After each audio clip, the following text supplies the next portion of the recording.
Hey guys, we're here with our Week 10 battle of the NPL going up against Ben and the Los Angeles Gogoats. Ben will definitely be down in the description below, so make sure you guys go check him out. He's an awesome battler. He's one of our divisional rivalries. So, of course, I really want to beat our divisional matchups. There's no doubt about it. But anyways, we will go over what the Gogoats have brought to this match. They have Shuckle, Mega Metachamp, Goodra, landorus-therian, Blissey, and Dusknoir. So a very similar team to the one he brought against me last time we battled in Week 3, except that he brought Dusknoir instead of the Sylveon this time around. I also am bringing a similar team, however, I am bringing Sock and Sneasel instead of bringing Hydreigon and Archeops, is what I brought last time against him. Other than that, very similar teams that we both brought this week. I also forgot to mention this in my team builder video, which I recorded earlier this morning after this battle has happened.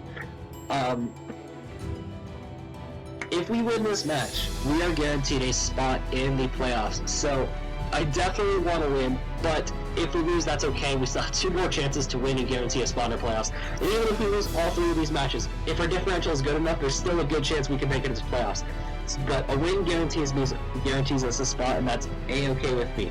But anyways, now, I talked about this in my team builder video. I have a plan, and that plan is, if I see Shuckle, I'm going to lead off with Tentacruel and try to get off my Mirror Coat. So, I'm going to go ahead and lead off with my Tentacruel, and as he indeed does lead off with the Shuckle, now, I'm going to go ahead and try to click Magic Coat and try to bounce back either his rocks or his webs over onto his side, because he does not have hazard removal this week. However, he's going to go out into his Goodra, which is no problem at all, because I know I can win virtually any hit from the Goodra unless it's like a Specs variant. So I'm going to go for the knockoff, and I'm actually going to get a crit on the knockoff. It's not going to make a huge difference ultimately, but he does reveal that he is Gooey instead of Sapsicker, which is great news for us because that means we don't have any worries about clicking Giga Drain with the Venusaur. I do knock off his Assault Vest as well. And because we are Clear Buddy, we don't get a speed drop as well, so I'm going to go ahead and just go straight into my Mega Venusaur because I know I can take pretty much any hit that he wants to go for, and I don't think he'd risk clicking Fire Blast if he had it.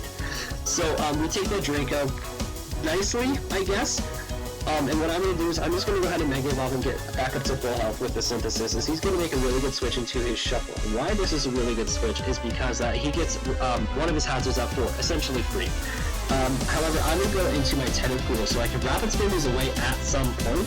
However, that point is not going to be now, of course. What I believe I do next is I just click... I want to say I just click Magic... No, I don't click Magic Coat. I don't think you'd fall for that. I forget what happens. I think I just click Knockoff.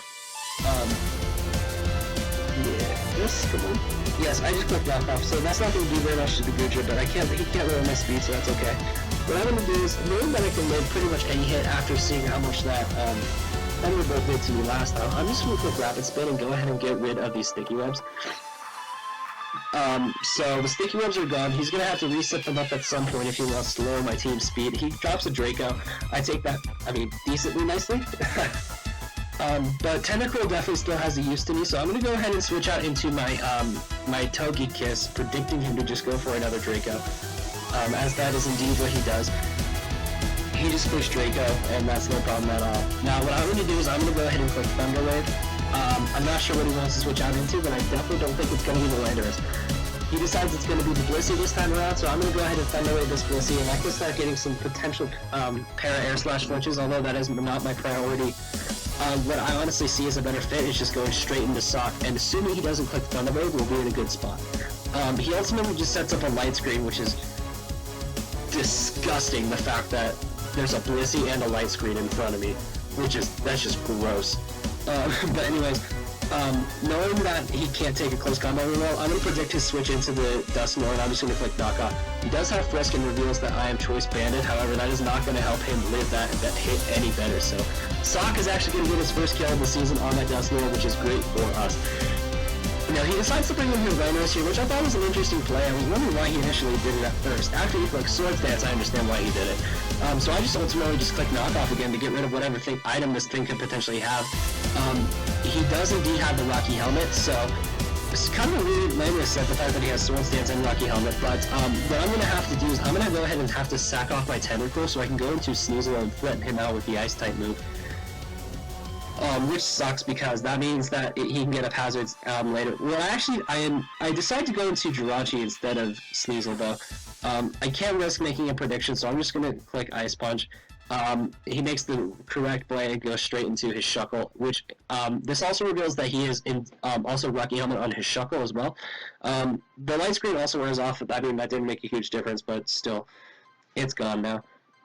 Now, predicting him to want to just set up his hazards, I'm going to go into my sock so I can start wall breaking some things. He does indeed set up the sticky webs, which is going to be pretty important for the rest of the match, so just remember that those sticky webs are there. What I'm going to do is I'm going to go ahead and close combat this Shuckle and take out a huge chunk of its health, and he's just going to set up rocks. So he has both of his hazards up, and at this point I'm just going to click close combat, and he's going to sack off his Shuckle. So Sock gets its second kill of the game, second kill of the season as well. But at this point, he pretty much just gets a free switch into either his Metachamp or his Landorus. He decides it's going to be the Metachamp. Now, there's no way he's not clicking Fake Out, so what I'm going to do is I'm going to go ahead and go into my Jirachi. Now, pretty important play here happens, is that he doesn't do Mega Evolve and he clicks Fake Out. Now, because I am at minus speed and Scarf, it's essentially like I'm just at my speed tier. So what I'm going to do is I'm going to go ahead and hit Play Rough, because I figured he would be outspeeding me, but the fact that he doesn't outspeed me here reveals to me that he has to either be A, not max speed, or B, he has to be adamant, which is good news for my Sneasel. Or it would have been good news, other than the fact that there's sticky webs up. So, what I'm going to do is, I have to click Ice Shard. I mean, there's no doubt about it that if he decided to stay in, I have to take out this Mega Metachamp as quickly as possible. He decides to switch into his Blissey, and a Life Orb max attack Adamant Ice Shard hurts. That did 48% to a Blissey, which is hilarious. I still outspeed this Blissey, so I'm just going to go ahead and click Knock Off and knock off that thing's leftovers. So Blissey's going to go ahead and drop, which is great for us. He decides to go back into his Metachamp, and I'm assuming he just wants to click Fake Out. So what I'm going to do is I'm going to go ahead and sack off my Sock so I can go back into Sneasel later and threaten him out with an Ice Shard again. So he gets a crit on the Fake Out. I'm not sure if that mattered. I did not calculate, but nonetheless we were not outspeeding the next turn, and he could have just killed us with literally any move he had, so I doubt it mattered. So I'm going to go into my Sneasel. I cannot risk him staying in and clicking something, so I have to click Ice Shard. Even if he goes into pretty much anything, Ice Shard is going to hurt. He decides to sack off his Goodra. Now, unfortunately, after Life Orb Recoil, I cannot live another Rock Switch in, so what I'm going to do is I'm going to go ahead and stay in with my Sneasel as he brings back out his Mega Metachamp.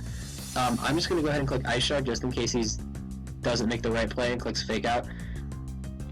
However, this is still possible. I have my two best physical walls left, and all he has is two physical attackers. So what I can do is I can go into my Togekiss, and we live in Ice Punch. Thank you to that physical defense investment, and thank you, we don't miss that Air Slash. There's no way that crit mattered, but I do find it kind of ironic that both times we played Ben, Mega Metachamp died to a crit flying type move from my Togekiss. So Togekiss gets a kill on the Mega Metachamp. Now he brings in his Landorus here. Now I think he'd be not click Swords Dance, but I can't make the play into Venusaur yet. What I have to do is I just have to click Air Slash and get some damage off on this Landorus. And what I'm gonna do is I'm gonna either A, hope he misses Stone Edge and I can get a 2-0, but I know I have enough physical defense investment so that depending on his investment, I could potentially win this Earthquake incoming. So he doesn't miss the Stone Edge, and we go back out into our Venusaur. We take Rocks damage, and it comes down to this. Do we live the Earthquake? Depending on his investment, we may or may not. We do indeed live this Earthquake. We're going to go ahead and click Giga Drain, and we're going to kill off this Landorus. So, a nail-biter finish, but nonetheless, we are going to take a 1-0 victory over the Los Angeles Gogoats and their coach, Ben. An amazing match. Honestly, probably one of the best matches I played this season, 100%.